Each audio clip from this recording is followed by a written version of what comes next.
Today in the news, we've got comments from AMD, some teasers for the S10, and some updates on Battlefield 5. What's up guys, I'm Snows, and this is your boot sequence.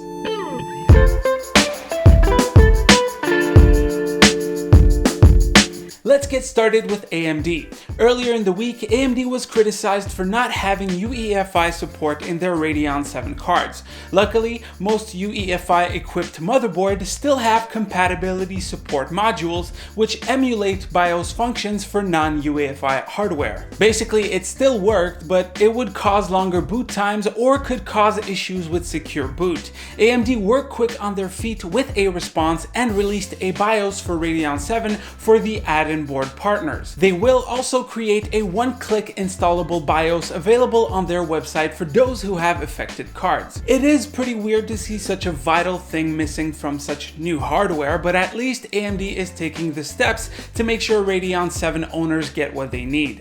Moving on, the Mobile World Congress is coming up, so let's take a look at some of the teasers for the event. First, we have Samsung with a video titled "The Future Unfolds," referencing of course their foldable display technology. Hopefully we'll get a closer look at their device on February 20th during the event.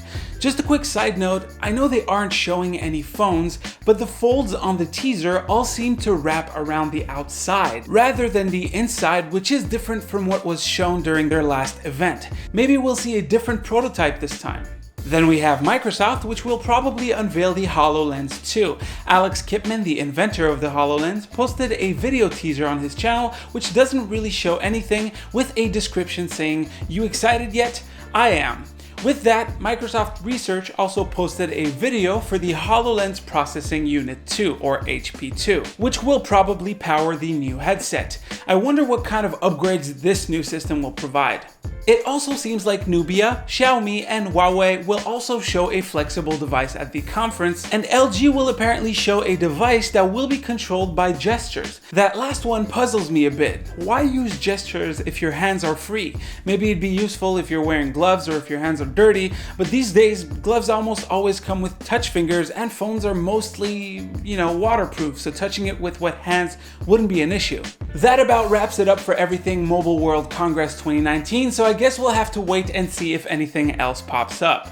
Next up, it looks like Samsung is going to beef up their Galaxy line with the S10, S10 Plus, and S10e. According to a source coming from GSM Arena, the phones will have an 8-core processor with 12 GB of RAM and up to 1 TB of storage. This is the same UFS 1 TB chip that we talked about last week, with read speeds of up to 1000 MB per second. Both the S10 and the S10 Plus will apparently have triple camera systems at the rear, with the E model sticking with 2 cameras. Screen sizes range from 5.8 all the way up to 6.3 inches from the S10e to the S10 Plus, and the S10 Plus should feature dual selfie cameras with 4K capabilities, according to this little teaser posted on the Vietnam Samsung YouTube channel.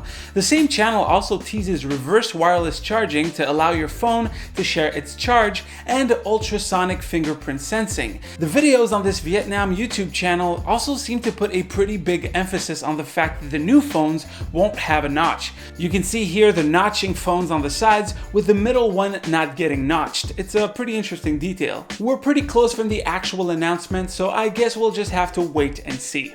Then in gaming, after a long wait and multiple updates, Battlefield 5 will finally add DLSS to the game. The update is said to roll out this week, as well as the new Combined Arms game mode, which allows 4 players to take on PvE missions across 4 maps. We've been waiting a long time for a game that supports both DLSS and ray tracing, so I'm excited to see what kind of performance improvements we'll see with both in action. Anyways guys, that is pretty much it for the news. Hopefully you've enjoyed. As usual, you can click right here to see the latest video, right here to subscribe to the channel. It would be greatly appreciated. So don't forget to stay frosty, and I'll see you guys in the comment section down below. Alright, take care.